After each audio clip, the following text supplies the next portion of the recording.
각한하복, 각한하복. 성경 66권 각 권을 한 번에 설교하여서 하나의 복음으로 오늘 7번째 시간입니다.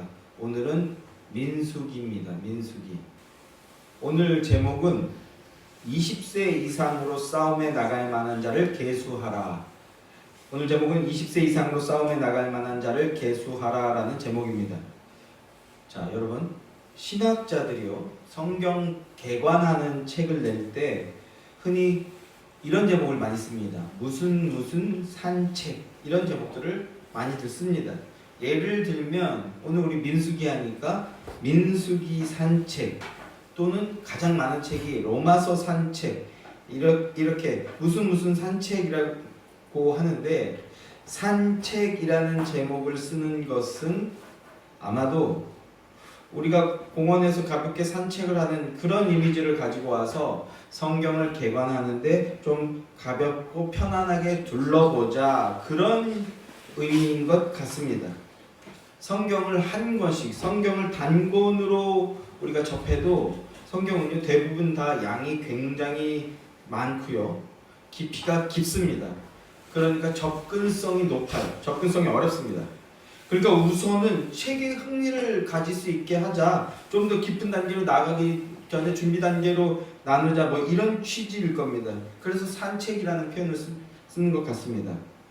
자, 지금 우리도 매주 성경을 한 권씩 나누고 있어요. 그러나 우리는요, 성경을 가볍게 산책하는 게 아닙니다. 저기 봐라, 호수 이쁘다, 이렇게 경치를 구경하듯이 대충 흥미를 가지기 위해서 둘러보듯이 뭐 성경의 좋은 말씀들이나 성경의 지식 정보를 얻는 그런 시간이 아니라는 겁니다. 우리는요, 이 성경은 내게 대하여 증언한 것이니라 하신 주님의 말씀을 따라서 오직 하나의 복음임을 듣고 배우는 시간입니다. 이것을 통해서 그리스도를 만나고, 그리스도를 통해서 그리스도를 우리에게로 보내주신 하나님의 뜻, 신학적으로는 창조 경륜이라고 하는데요, 그 하나님의 창조 경륜이 어떠한가를 알아가는 시간입니다. 그래서요, 40여 분 남짓, 짧은 시간입니다만 굉장히 압축률이 높습니다. 고강대로 압축된 말씀을 듣는 시간이기 때문에 쉽게 듣기가 어렵습니다. 가볍게 듣기가 어려워요. 산책하듯이 가볍게 접근하는 것이 쉽지가 않습니다. 그러나 그 안에 생명이 있습니다.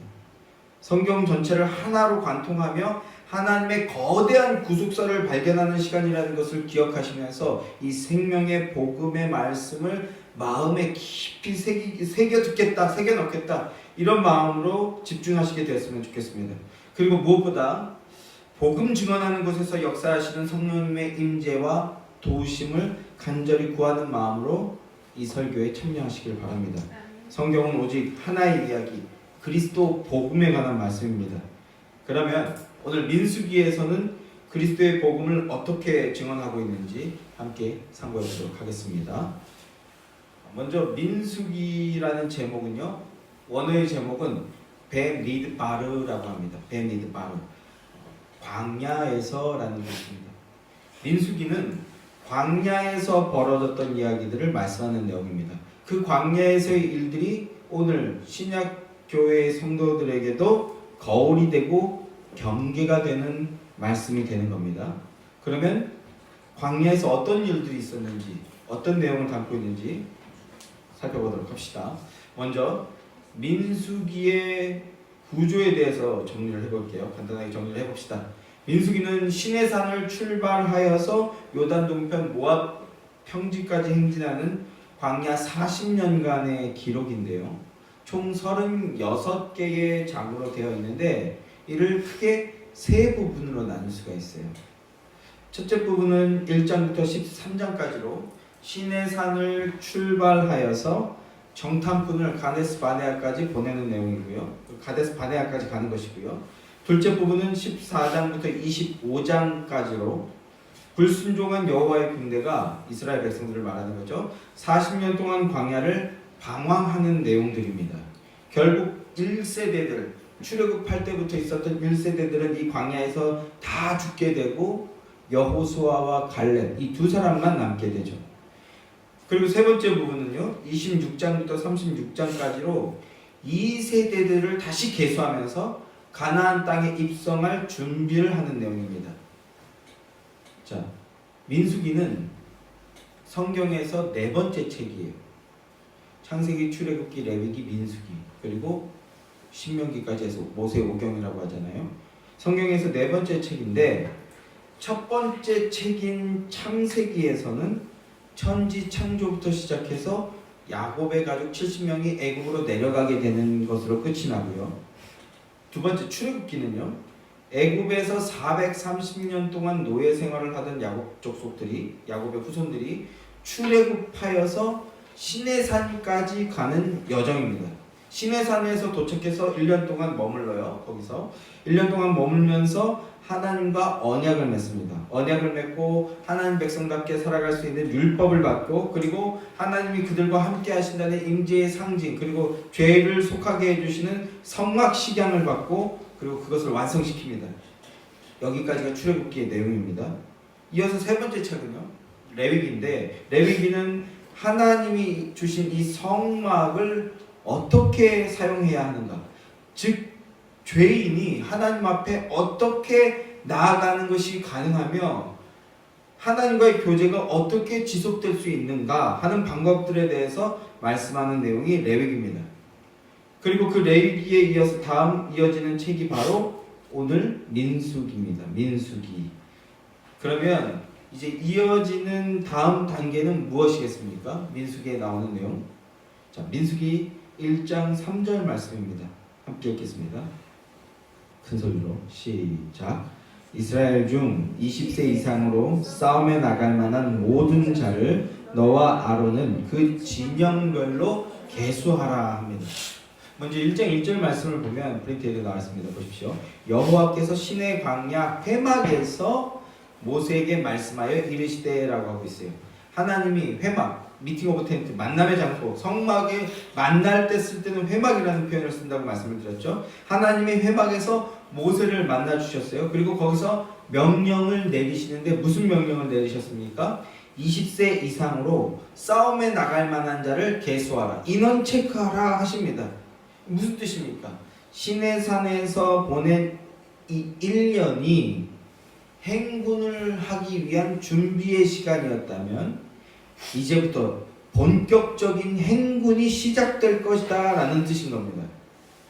그런데 이제 약속의 땅인 가나안 땅을 향해 진군하기 위해서 가장 먼저 무엇을 하느냐? 싸움에 나갈 만한 자를 계수하라 하십니다. 왜 이렇게 명령하셨을까요?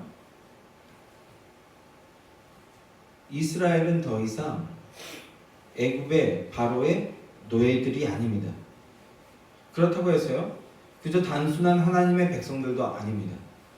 출애굽기 12장 41절 말씀을 보시면 430년이 끝나는 그 날에 여호와의 군대가 다 애굽 땅에서 나왔은즉 합니다. 여호와의 군대가 애굽 땅에서 나왔다. 하나님은 바로의 노예였던 이스라엘 백성들이 이제 다시 여호와의 군대가 되기를 원하고 계신다라는 것입니다. 그러면 여호와의 군대가 되기 위해서는 무엇이 필요한가? 첫째, 태어나야 됩니다. 태어나야 돼요. 1장 20절 말씀을 보십시오. 이스라엘 장자 르우벤의 아들들에게서 태어난 자를 그들의 종족과 조상의 가문에 따라 20세 이상으로 싸움에 나갈 만한 자를 만한 각 남자를 그 명수대로 계수하니 합니다. 먼저 태어나야 된다는 겁니다. 그런데 이 태어나야 된다는 것은요, 혈통이나 육정으로나 사람의 뜻으로 나지 아니하고 오직 하나님으로부터 난 자여야 한다. 즉 뭘 말하는 거예요? 거듭난 자여야 된다라는 것을 보여주는 겁니다. 하나님으로부터 난 자, 아노텐, 위로부터 난 자, 거듭난 자여야 된다라는 겁니다. 20세 이상으로 싸움에 나갈 만한 자, 즉 하나님의 군사가 되기 위해서는 먼저 무엇을 해야 된다? 거듭나야 된다라는 겁니다. 사랑하는 성도 여러분, 이 복음을 듣고요, 마음으로 믿어 입으로 믿고 고백함으로 하나님의 군사, 복음의 군병으로 거듭나는 여러분들이 되시길 주님의 이름으로 축원합니다. 태어난 다음에는 그럼 뭘 해야 되는가? 20세 이상으로 성장해야 됩니다.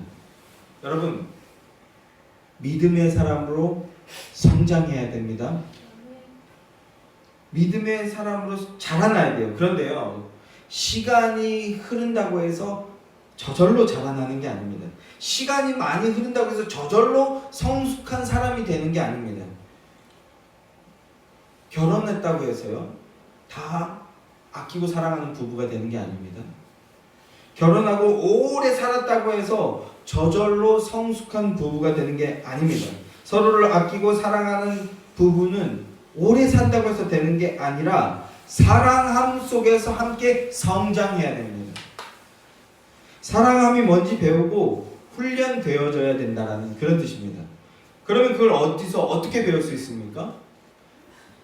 하나님께 나와서 하나님이 하신 사랑을 보고 들을 때 그때 배우게 되는 겁니다.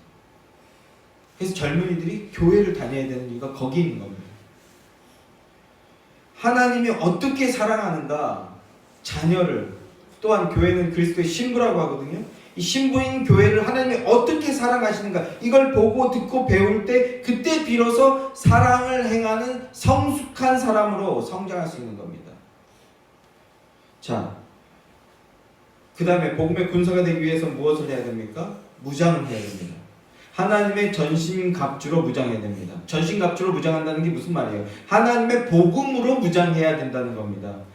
거듭난 자, 사랑함 속에서 성장하고 복음으로 무장한 자, 즉 하나님의 군사가 된 자는요, 광야를 뚫고, 이 광야는요, 대적 마귀 귀신들이 들끓는 곳이 바로 광야거든요. 그 광야를 뚫고 약속의 땅으로 들어갈 수 있는 겁니다.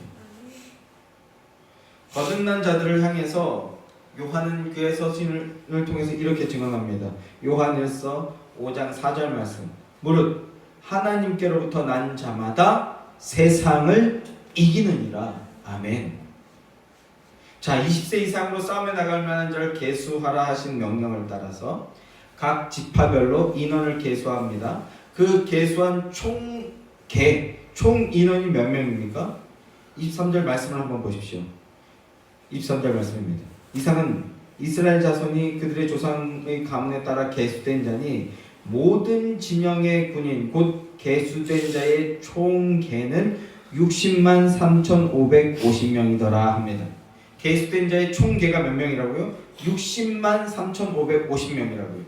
그러면 이스라엘 전체의 인원은 한 200만 명쯤 되었을 것이다. 신학자들은 그렇게 보고 있어요. 그래서 요한일서 2장 14절 말씀을 보십시오. 함께 읽어볼까요? 요한일서 2장 14절 말씀 함께 시작.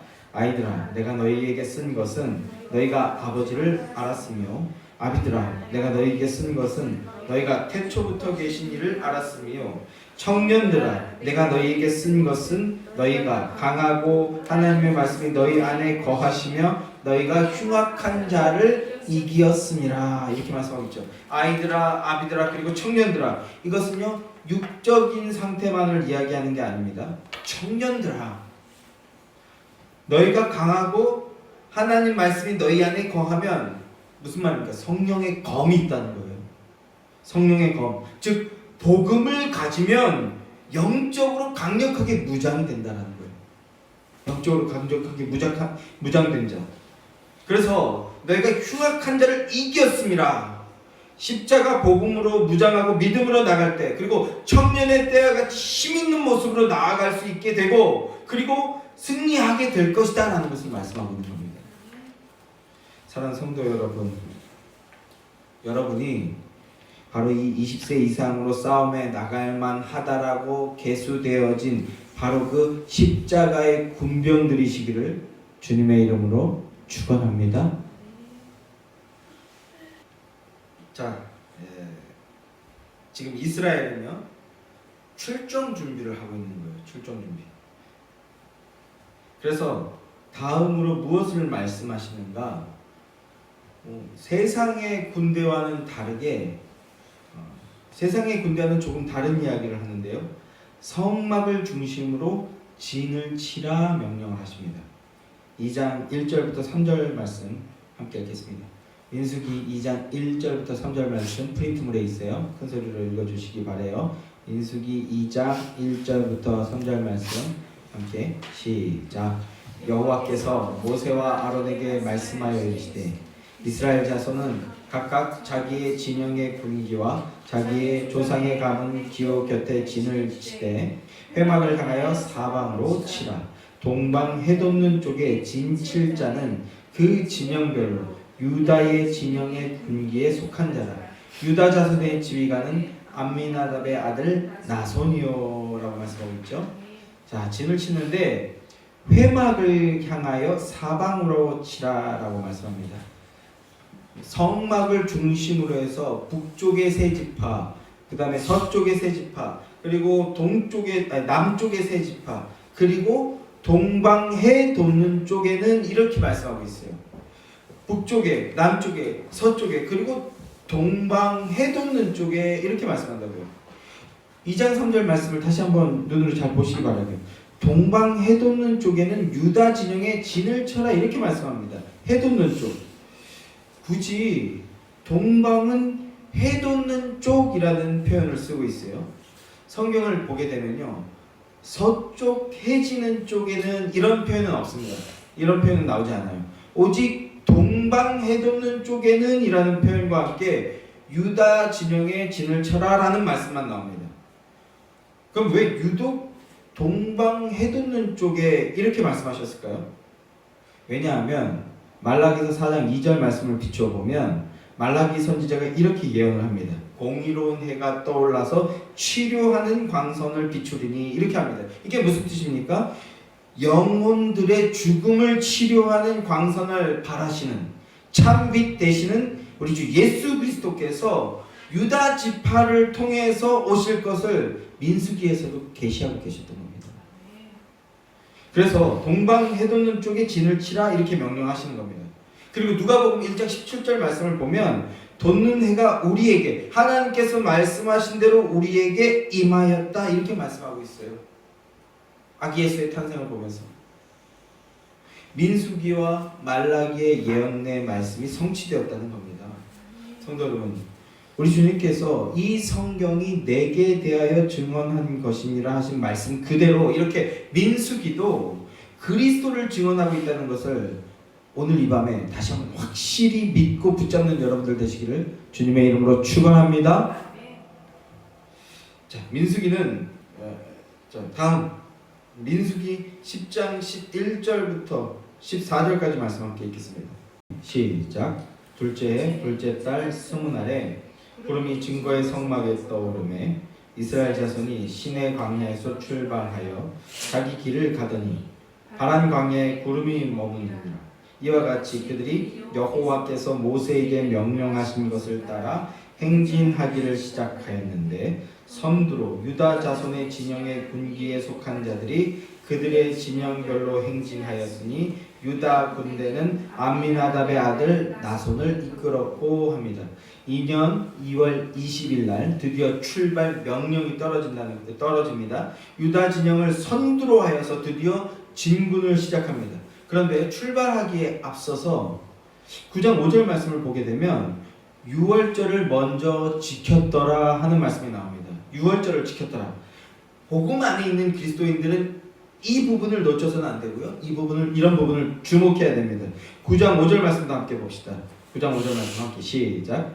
그들이 첫째 달 14째 날 해질 때에 시내 광야에서 유월절을 지켰으되 이스라엘 자손이 여호와께서 모세에게 명령하신 것을 다 따라 행하였더라 합니다. 뭡니까? 뭘 했다고 말씀하고 있어요? 유월절을 지켰다 말씀하고 있어요. 유월절 뭡니까? 어린 양의 피에 의해서 해방을 얻었고 생명을 얻었다라는 거잖아요. 그들의 구원과 생명은 이 어린 양의 피에 의해서 주어진 것을 우리가 믿고 기억한다라는 것을 고백하는 행위였던 겁니다. 그리고 또 여호수아 5장 1절 말씀을 보게 되면 가나안 땅에 이제 비로소 들어가게 돼요. 그 가나안 땅에 들어가서도 제일 먼저 뭘 합니까? 유월절을 지킵니다. 유월절을 지켜요. 모든 것이 하나님의 은혜라는 것을 믿고 고백하는 겁니다. 현대에는 가장 비슷한 게 뭐가 있습니까? 그 퓨리탄들이 지켰던, 그 프로테스탄트들이 지켰던 추수감사절이 있잖아요.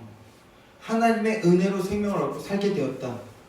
그러니까 오직 예수 그리스도라는 것을 믿고 고백하는 게 바로 이 유월절을 지켰다라는 겁니다. 여호와의 명령을 따라 모든 것을 지켰습니다. 그러자 드디어 제사장들이 나팔을 부는 겁니다. 10장 8절 말씀을 보십시오. 그 나팔은 아론의 자손인 제사장들이 불지니 이는 너희 대대의 영원한 율례니라 합니다.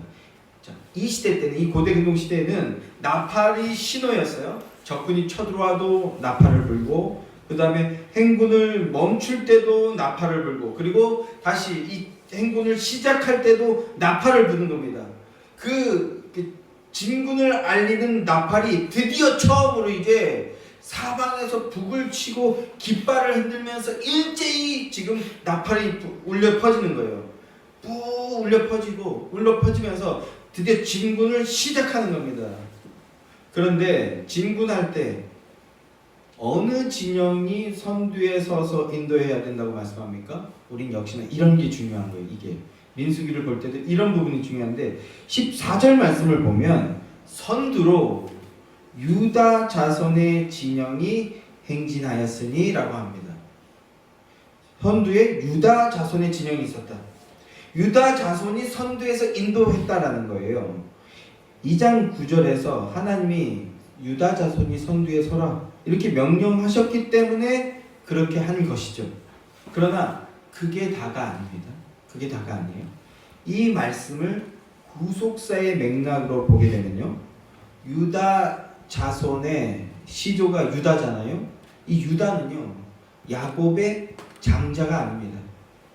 야곱의 네 번째 아들입니다. 그런데도 유다 자손이 선두에서 행진한다는 것은요, 영적인 의미로는 아직 우리 주님께서 육신을 입고 이 땅에 오시진 않았었지만 그들에게는 그때도 유다 지파 안에 우리 주님께서 함께 계시면서 그들을 인도하셨다라는 뜻이 되는 겁니다. 선두로 유다 진영이 행진하라, 이 말씀은 유다가 여호와의 성소가 되었다는 뜻입니다. 시편 68편 7절 말씀을 보면 함께 읽어볼까요? 시편 68편 7절 말씀 함께 시작. 하나님이여 주의 백성 앞에서 앞서 나가사 광야에서 행진하셨을 때에 셀라, 이렇게 셀라까지 읽으셔야 돼요. 광야에서 행군할 때 유다 진영이 선두에서 행군을 이끌었습니다. 그런데 시편 기자는 그걸 뭐라고 지금 고백하고 있어요? 우리에게 말씀하고 있습니까? 주님이 앞서서 행군하셨다. 주님이 앞장서서 우리의 행군을 이끌었다. 이렇게 노래하고 있습니다. 그리스도께서 진영의 선두에 서셔서 이스라엘 백성들을 인도하셨다는 겁니다. 그래서 뭐라고 시편이 맞춰주고 있어요? 그 단락이 셀라라고 맞춰주고 있잖아요. 셀라. 셀라가 뭡니까? 시편을 보면 셀라 하는 말들이 나오고, 저희 자녀들이 예전에 저한테 이런 질문을 했었는데, 그래서 제가 뭐뭐다 이렇게 대략 말을 해주긴 했습니다만, 사실은요, 이 셀라가 뭘 얘기하는지 정확한 뜻이 뭔지는 사실은 아무도 몰라요. 그러나 문맥을 통해서 느낄 수 있는 바는 무엇이냐면, 이 시편을 기록한 사람이 감격스러운 은혜, 감사를 표현하고 있구나라는 것을 알 수가 있어요. 우리가 광야를 행진할 때 하나님이 우리 앞에 서셔서 우리를 이끌어 주시는 겁니다. 자, 여기 파주는 철새들이 많이 도래하는 곳이죠. 그래서 겨울철이 되면 철새들이 행진하는 걸 보게 되는데요. 철새들이 어떻게 움직이죠? V자를 그리면서 날아가죠. 그것도 참 신기해요. 굳이 이렇게 V자를 그리면서 날아가는데, 그게 왜 그러냐 하면 다 같이 이렇게 날아가지만 V자의 제일 중앙에 있는 이 새가 공기 저항의 70% 80%를 다 감당한대요. 이 한 마리가. 그래서 리더죠. 나머지 수십 마리가 그 한 마리의 힘을 의지해서 그 공기 저항이 최소화된 상태에서 멀리까지 갈 수 있는 거죠. 이 리더의 중요함인데, 이 이스라엘 백성들, 이 200만 명, 영적으로 아직 덜 성장하고 덜 무장된 태어나기만 한 이 자들을 행진을 시키고 진군을 시키는데 제대로 진군을 하겠습니까? 그러니까 어떻게 하시는 거예요? 우리 예수님께서 행진 맨 앞에 앞장서셔서 우리를 이끌어가 주시는 거예요. 이걸 본 겁니다. 이걸 영적인 눈으로 이걸 보니까 감격해서 뭐라고 하게 되는 거예요? 셀라라고 하게 되는 거예요. 셀라. 더 이상 말을 잇지 못하는 거죠. 하나님의 그 은혜, 온몸으로 우리가 감당해야 될 모든 죄악의 짐을 행진하는 순간에도 대신 다 감당해내시는 그 대장 예수의 모습을 보니까 감격해서 말이 안 나오는 거예요. 그러니까 말을 길게 끌지 못하고 셀라 이렇게 표현합니다. 그저 구원이 되시고 보호자가 되시고 인도자가 되어주시는 우리 하나님의 그 은혜를 감사로 찬송하는 것 외에는 우리가 할 수 있는 게 없다는 겁니다. 그래서 우리도 날마다 셀라 이렇게 하나님의 은혜를 감사로 고백해야 하는 겁니다. 그 감사의 고백이 있는 여러분들 되시길 주님의 이름으로 축원합니다. 자, 감사와 감격 속에서 이제 드디어 보무도 당당하게 드디어 진군을 시작합니다. 출발합니다. 자, 이렇게 10장에서 출발을 하게 되는데 그런데 다음 장인 11장에 가면 무슨 일이 벌어집니까? 11장 4절 말씀입니다. 함께 읽겠습니다. 함께 시작. 그들 중에 섞여 사는 다른 인종들이 탐욕을 품으매 이스라엘 자손도 다시 울며 이르되 누가 우리에게 고기를 주어 먹게 하랴. 이렇게 말씀하고 있어요. 이스라엘 백성들 속에 다른 인종들이 섞여 있다고 합니다. 영적으로 하면요, 다른 믿음을 가진 자들이라고 할 수 있습니다. 스스로 왕된 자, 여전히 자기를 숭배하는 자, 태어났다고 하는데 여전히 자기를 숭배하는 자, 그래서 자신의 욕구와 경험을 토대로 주장하고 행동하는 자, 그들이 탐욕을 품음에라고 합니다. 주님이 주시는 만나만으로는 안 된다, 부족하다는 거예요. 자기들이 애굽에 있을 때는요, 생선도 먹고 오이도 먹고 참외도 먹고 부추도 먹고 파도 먹고 마늘도 먹고 다 먹었었는데, 근데 지금은 광야에 있으니까 어떻다는 거예요? 만나밖에 없다라는 거예요. 만나. 근데 여러분, 광야에서요, 만나와 반석에서 나오는 생수만 있으면 충분한 거 아닙니까? 족한 것 아닌가요? 21장 말씀을 보면 이렇게 말씀하는 것을 보게 됩니다. 21장 5절 말씀. 우리 마음이 이 하찮은 음식을 싫어하노라 하매. 엄청난 말씀이죠. 이 만나를 하찮은 것이라고 여기고 그래서 싫어한다고 말합니다. 너무나 큰 반역을 저지르는 그런 발언이에요. 왜 그렇습니까? 여러분, 만나가 뭐예요? 만나는 예수 그리스도입니다. 만난 예수 그리스도입니다. 요한복음 6장 48절부터 50절 말씀. 내가 곧 생명의 떡이니라. 예수님께서 말씀하시는 거예요. 오병이어 기적이 진행되고 있는 상태에서 끝난 다음에 예수님께서 이렇게 말씀하시는 거예요. 내가 곧 생명의 떡이니라. 너희 조상들은 광야에서 만나를 먹었어도 죽었거니와 이는 이 떡은 하늘에서 내려오는 떡이니 사람으로 하여금 먹고 죽지 아니하게 하는 것이니라. 이렇게 말씀하고 있습니다. 교회는요, 알곡과 가라지가 모여있는 곳이죠. 가라지는요, 어떤 게 가라지입니까? 만나를 하찮은 음식이라고 여기고 다른 음식을 찾는 자가 바로 가라지입니다. 복음을 하찮은 것으로 여기는 자들이라고요. 진리이신 예수 그리스도와 복음 말고 허탄한 이야기들, 인문학이라든지 심리학이라든지 혹은 신학을 위한 신학이라든지, 신학을 가지고 예수 그리스도와 복음을 알지 못하고 그냥 어떤 신학자가 이렇게 말했습니다, 어느 교리서에서 이렇게 말했습니다, 그건 교리를 통해서 하나님을 만나지 못하는 영적 맹인의 모습이에요. 허탄한 이야기라는 거예요. 자기의 욕구에 만족을 주는 육신적인 것들을 찾고 구하는 자들이 바로 가라지입니다. 하나님은 그들에게 벌을 내리십니다. 21장 6절 말씀을 보면 불뱀을 보내셔서 저들을 물게 하셨다 합니다. 불뱀을 보내셨대요. 불뱀을 보내셔서 많은 사람이 물려 죽었다 합니다. 많은 사람들이 죽어가니까 모세가 중보자로서 하나님께 백성들을 살려달라고 간청합니다. 그래서 주어진 치료 방법이 있는데 그 치료 방법이 뭡니까? 불뱀을 만들어서 장대에 매달아라 라는 거였어요. 그래서 말씀 그대로 노수로 불뱀을 만들어서 장대에 매달았습니다. 이제 그래서 그 장대에 매달린 불뱀을 바라보는 자는 산다라고 말씀하셨어요. 무슨 뜻입니까? 저들의 저 반역죄를 또다시 반역했는데 그 반역죄를 주님이 대신 담당하신다는 뜻입니다. 요한복음 3장 14절 15절 말씀입니다. 함께 읽겠습니다. 시작. 모세가 광야에서 뱀을 든 것 같이 인자도 들려야 하리니 이는 그를 믿는 자마다 영생을 얻게 하려 하심이라. 인자도 들려야 하리니 이렇게 말씀하십니다. 인자이신 예수 그리스도가 우리 대신 저주의 나무에 매달리신 구주이심을 믿는 매달리셨다라는 그 사실. 그러니까 구주이심을 믿는 자는 살아나고 영생을 얻게 된다는 그 말씀이잖아요.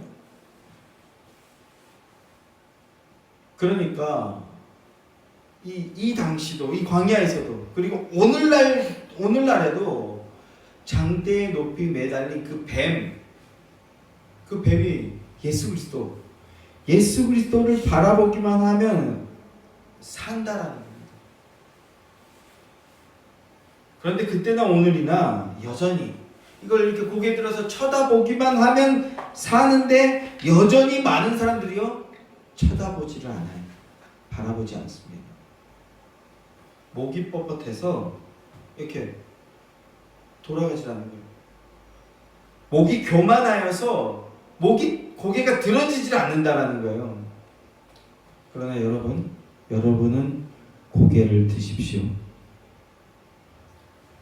그리고 십자가에 매달린 예수 그리스도를 믿음으로 바라보십시오. 그게 은혜입니다. 그러면 영생을 얻게 됩니다.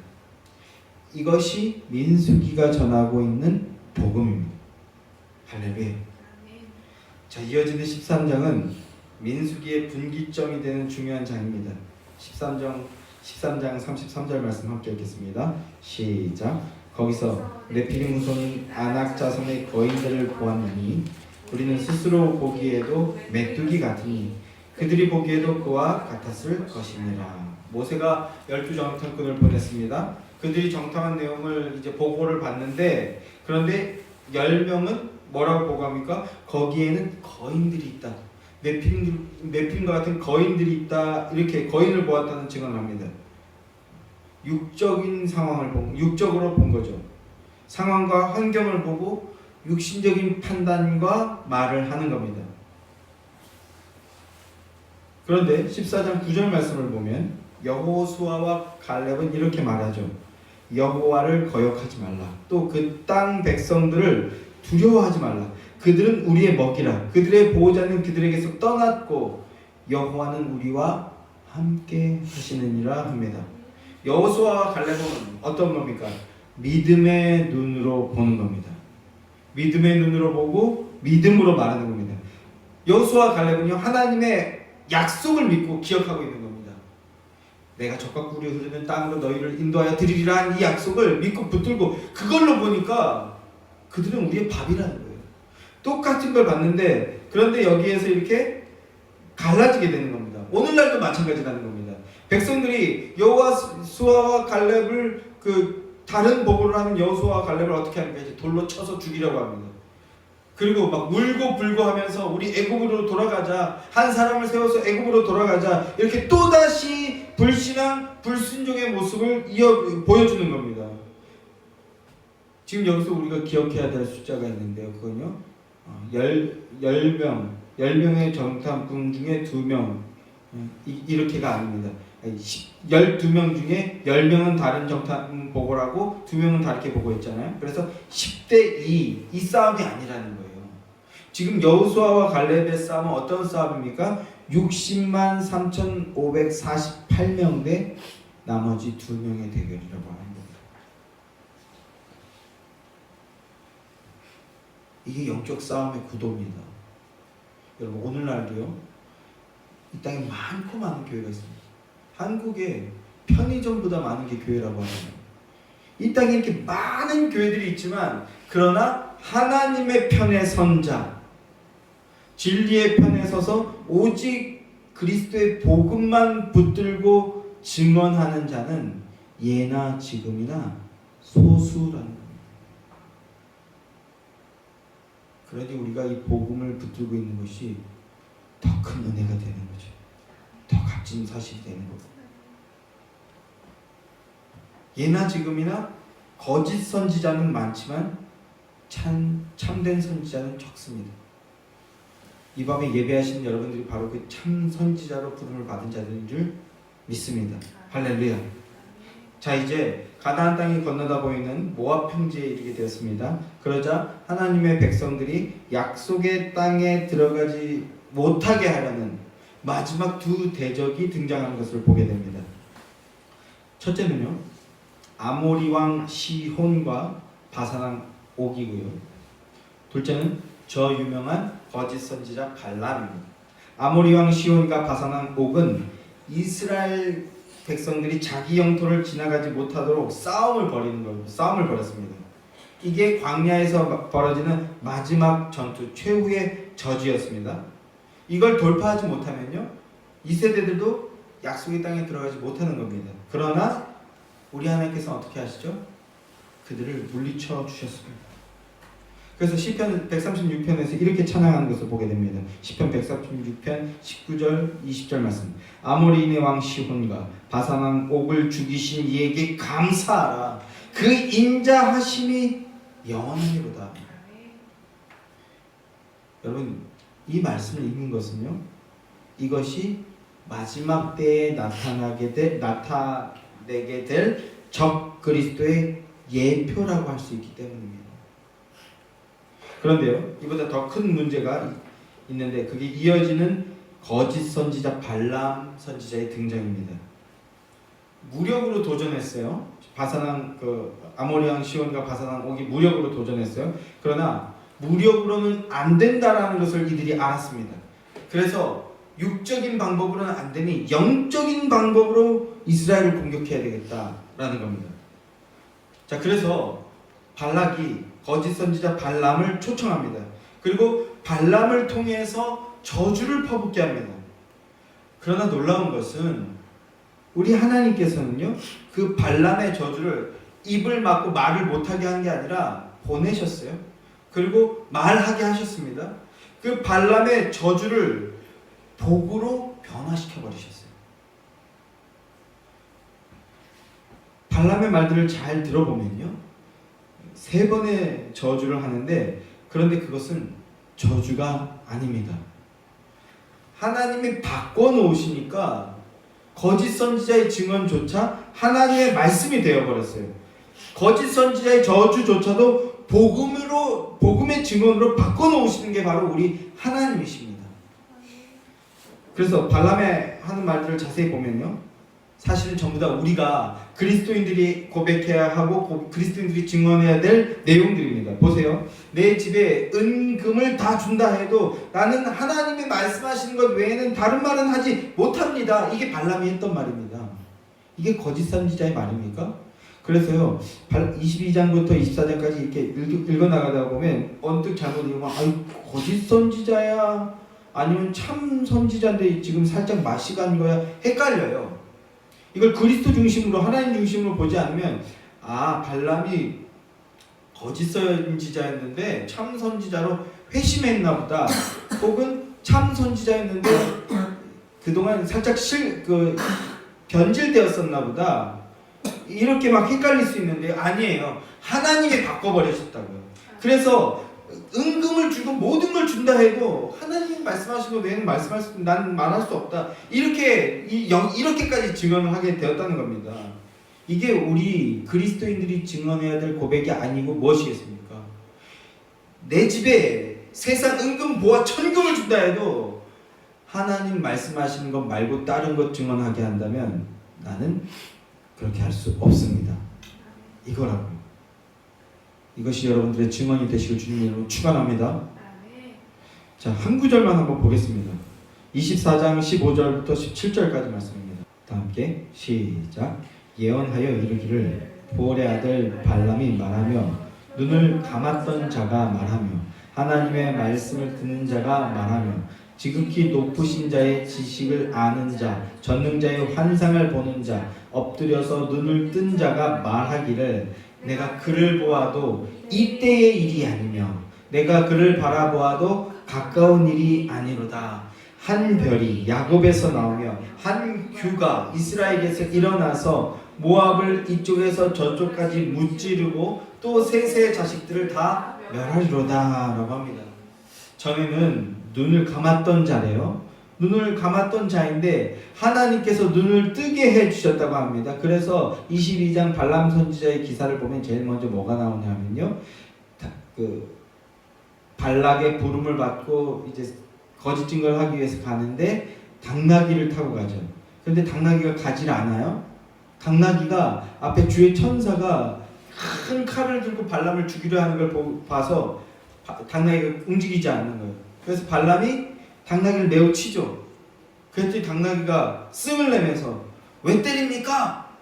내가 언제 당신이 가라는데 안 갔던 적이 있습니까? 그 이유가 있을 거 아니요. 그래서 이유가 뭐냐? 당나귀가 말하니까 당하면서 그래 그럼 그 이유가 뭐냐? 라고 했더니 영적인 눈이 띄어져서 거기 천사가 있는 걸 보게 되죠. 하나님께서 눈을 열어주셨다라는 거예요. 하나님 때문에 눈이 떠진 자라고 스스로 말하고 있는 겁니다. 그래서 눈이 떠져서 지금 뭘 보고 있습니까? 하나님의 역사하심. 단순한 하나님의 역사하심도 아니에요. 하나님의 거대한 구속사를 보고 있는 거예요. 그래서 무슨 말을 합니까? 내가 그를 바라보게 되었는데 이후에 오게 될 자를 지금 여기서 바라보게 됐다는 거예요. 모압 평지에서 내가 그를 바라보게 되었는데 이건 이때 지금의 일이 아니다. 가까운 일도 아니다. 먼 훗날의 얘기인데 한 별이 야곱에게서 나오며 한 규가 이 왕권을 상징하는 거예요. 한 규가 이스라엘에서 태어날 것이다. 이것을 보았다라고 지금 증언하고 있는 겁니다. 이 거짓 선지자가 영적인 눈이 떠져서 뭘 봤다고요? 한 별을 봤다고요. 이 별이 뭡니까? 훗날, 먼 훗날에 동방박사가 보고 찾아오게 되는 그 별을 본 거죠.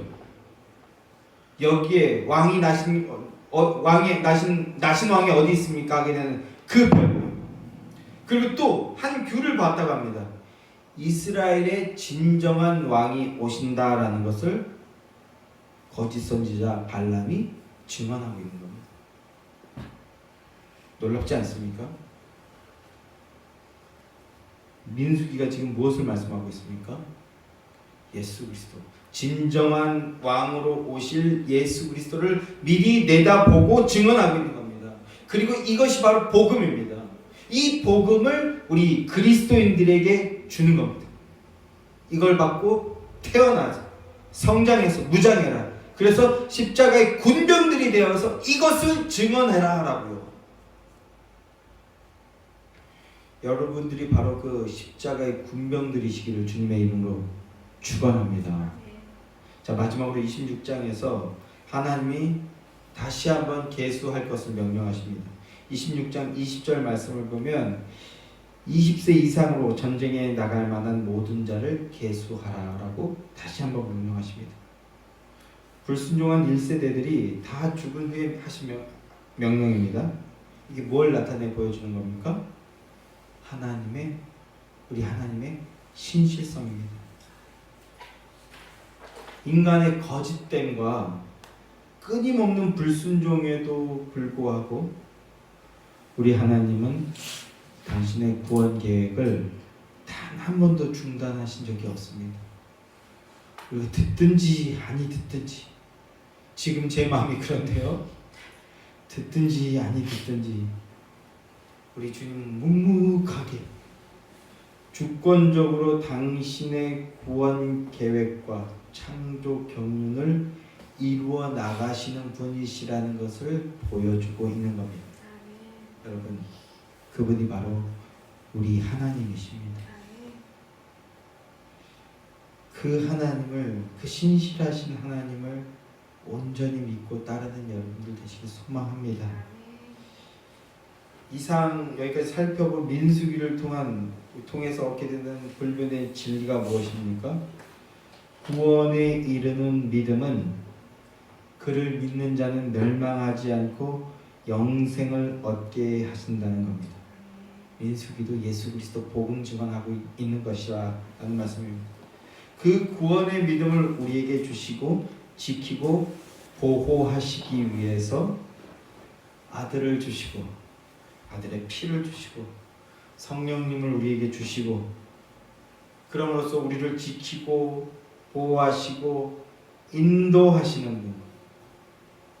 이스라엘 그 광야에서는 가나안 땅으로 인도하였다면 이제 우리는 영원한 천성으로 인도하시는, 그렇게 모든 것을 주시는 분이 바로 우리 하나님이십니다.